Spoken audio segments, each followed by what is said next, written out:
What's up, guys? In today's video, I want to do another fire breakdown. Now, if you've watched this channel at all, you know that I do these fairly frequently now on this channel, where I'll show you a fire, whether it be in a big city, a small city, a rural area, and break down exactly what's going on. One thing that I do with that is I point out things that people are doing wrong so that future firefighters or current firefighters can possibly learn from the mistakes of others. But what I don't want to happen on this channel is I don't want this to turn into a Monday morning quarterbacking. So one of the reasons that I chose this particular video is because these two firefighters, I believe they were from the San Diego Fire Department. I don't know what their names were. They did a phenomenal job operating in a really, really bad situation. This is actually one of the best fire scene footage videos I've ever come across, and I've watched hours and hours of these videos at this point. And the irony behind that is that in this video, there's not a ton of footage to see, but what they're doing is you could hear them exchanging between one another. So what I want to do with certain parts of it is kind of break down, kind of explain to you what's going on. There's certain things to think about as a firefighter, certain things going on in this situation, but also, like I said, give credit to these two firefighters for doing a phenomenal job in a really difficult situation. Engine 12, structure residential. Engine 12, engine 19, engine 11, engine 14, truck 12, battalion 6, battalion 57, medic 52, command AC 80. Engine 12, San Diego. Engine 12. Engine 12, crew PD, they advise there are people inside the home, unknown how many. Engine 12, copy.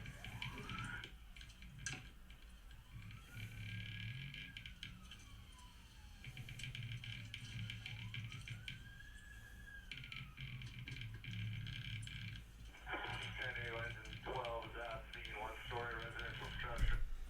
So two things. First thing I want to call out is, first, as always, I want to give credit to the dispatchers for giving very clear, concise, explicit instructions to the incoming units, letting them know exactly what's going on and exactly what they found out.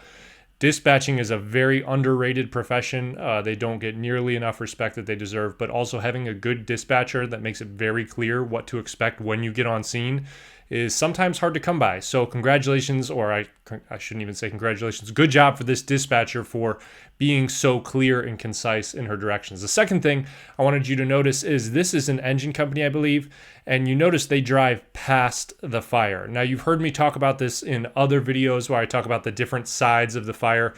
Usually, whoever the first arriving engine is will drive past the fire, past the home. And they do that for a couple of reasons. Number one, you want to leave an opening for a ladder if a ladder is needed on scene to park in front of the structure so that the ladder can reach anywhere that they need to. But the other thing is that gives the engine operator and also the officer in the front seat a view of three different sides of the building. Now, I've talked about this before. The front side facing the street of whatever structure is on fire is going to be considered the alpha side. The left side will be considered Bravo. Charlie side, C will be the back, and D will be the right side if you're facing the front of the structure. This gives like I said, the pump operator and the officer in the front seat the opportunity to see a side, the front, and the other side before they even get out of the truck. This gives them the opportunity to have a really good scene size up, and this pump operator obviously knows what they're doing. They drove past the fire, and then they'll park, and then they'll go from there. Let's keep going. Heavy fire showing from the front of the structure. Engine 12 will be attacking the fire. We'll assume JIC.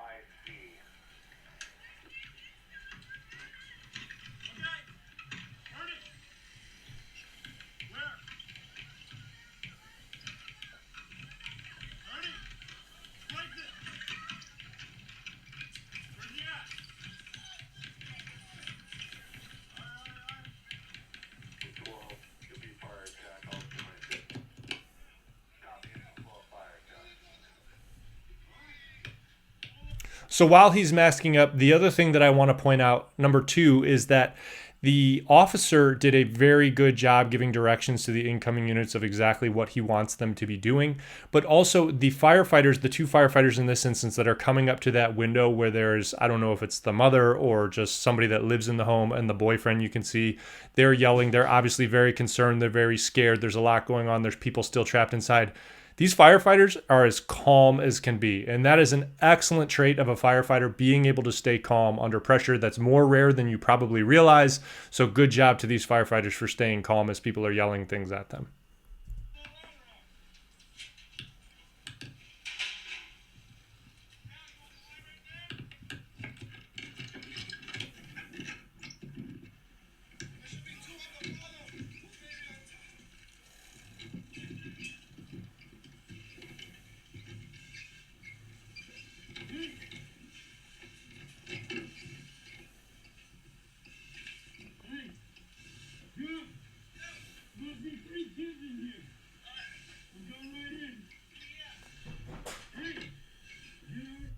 So you just heard him say VES. Now, that's a popular acronym that stands for Vent, Enter, Search. The newer form of that, or another form of that you'll hear sometimes, is VEIS, which stands for Vent, Enter, Isolate, Search. When you have a possible victim trapped into a room, essentially the idea is to take the window or whatever is keeping you out of that room, go into that room, search that room, try and find the victim, and get back out of there. Now, the isolate part comes in as they want you to shut a door. For example, if it's a bedroom, the first thing they want you to do is go in and shut that door so you can isolate yourself from the room so you don't begin drawing flames towards that room, so that gives you a little bit more time to search. But that's essentially what they're doing, is this firefighter is going to be going in by himself into this room to begin searching for victims and getting victims out of there.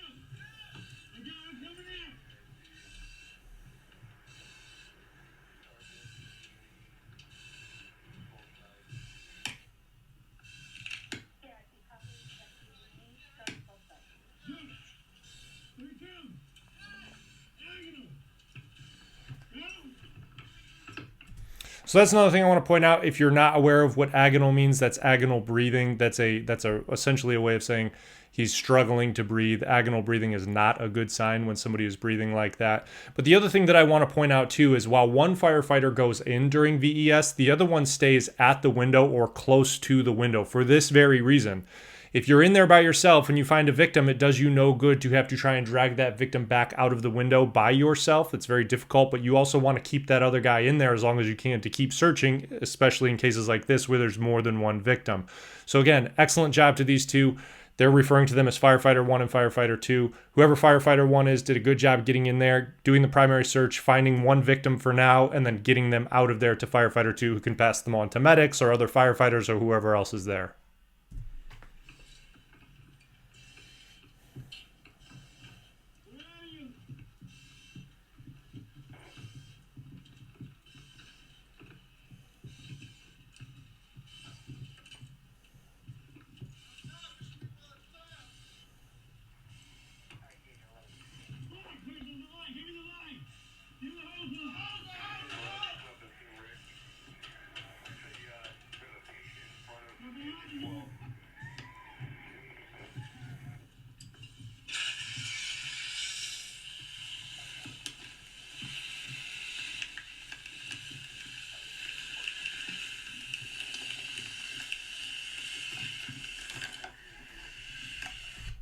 So you might be wondering why somebody is opening a hose line in a room where, as you can see, it is pitch black in here. This is very realistic. There's not really a lot that you can see.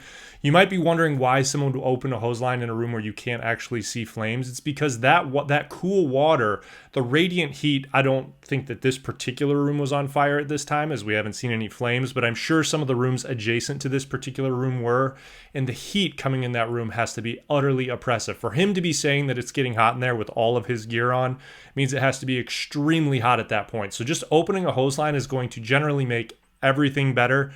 It might not put out the fire because the fire's not in there at this time, but it's going to cool it down and make a better chance of survival for the victim, but also for the firefighter.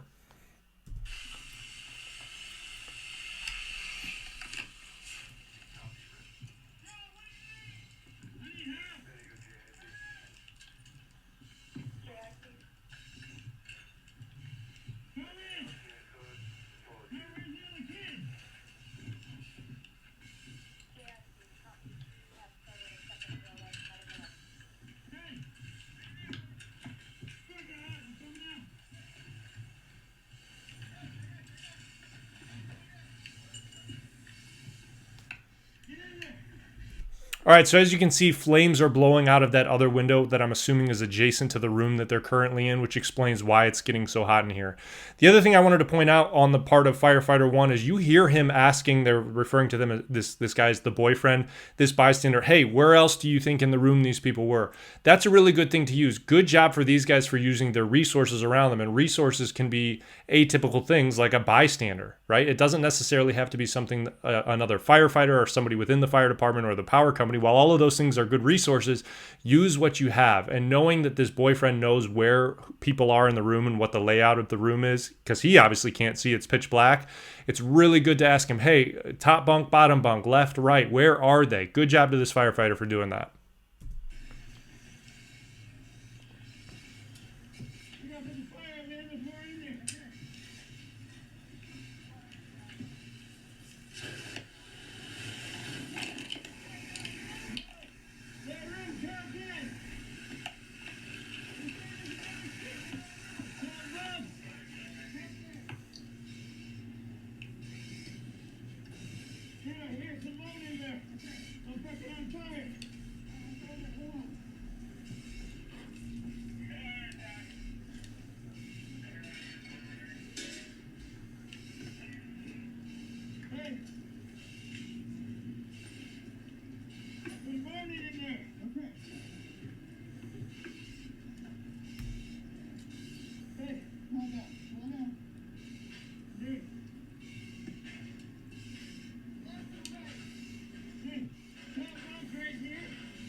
So the other thing I want to say is they keep, like I said, they keep referring to him as Firefighter 1 and Firefighter 2. Good for Firefighter 1 for staying in the fight. They were saying his ears and neck and head was burned from being in that much heat, even with all his PPE. To get burned through that with all that, with your PPE on, granted your hood is fairly thin, but that's still pretty hot to sustain burns. So good for him for staying in the fight. Good for him for staying there and coordinating with Firefighter 2, whoever this man is, saying, hey, I searched over here. I heard moaning to the right, go to the right, kind of explaining to him, kind of taking over for what the boyfriend prior that bystander was doing for him. He is now doing for his guy. So good for him.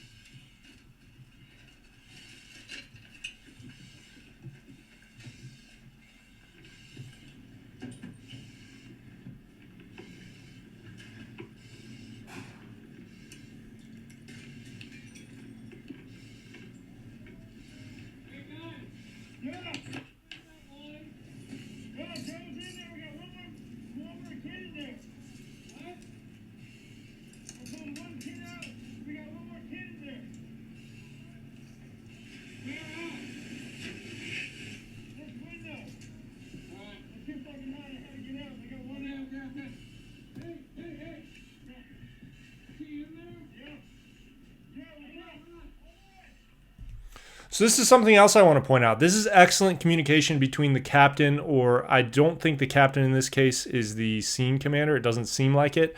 But my guess is this captain was going to come reassign them to do something else.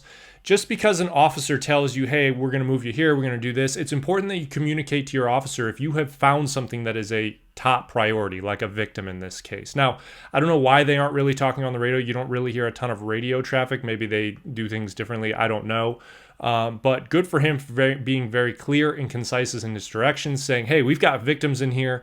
Firefighter 2 is in there right now. And the captain says, okay, that's fine. Do what you're doing. Because it sounded like he was going to have him take that line and go somewhere else. But good for him for doing that and supporting his firefighters and not just following orders, trying to pull them away from something they were doing to go do something else.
So I think it cut off the words before, but essentially said that the fire attack from a different unit and another part of the house, along with vertical ventilation, really helped clear up the room so that they were able to see.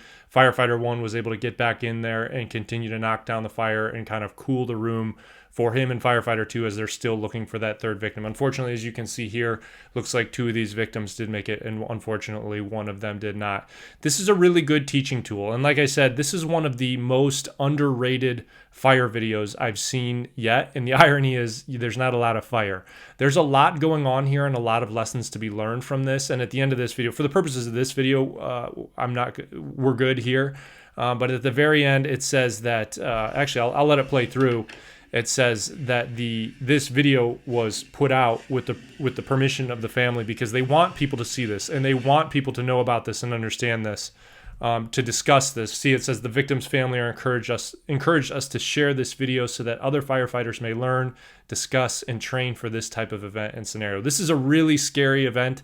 This is something that doesn't happen every single day, but it's obviously very high stress and requires a lot of skill and courage to do this. Again, I can't give enough credit to these 2 firefighters that handled this by themselves. Good job for them. Good job for them for using their resources, communicating well, and especially to Firefighter 1 for staying in the fight, even though he was actually burned, and I think they said that he was later taken to the hospital. So as always, I hope you found this useful and helpful. Please share this video so that other firefighters can see this and potentially learn from this and train from this. As always, if you did find it useful and helpful, give this video a thumbs up, consider subscribing to the channel, and I'll see you guys in the next video.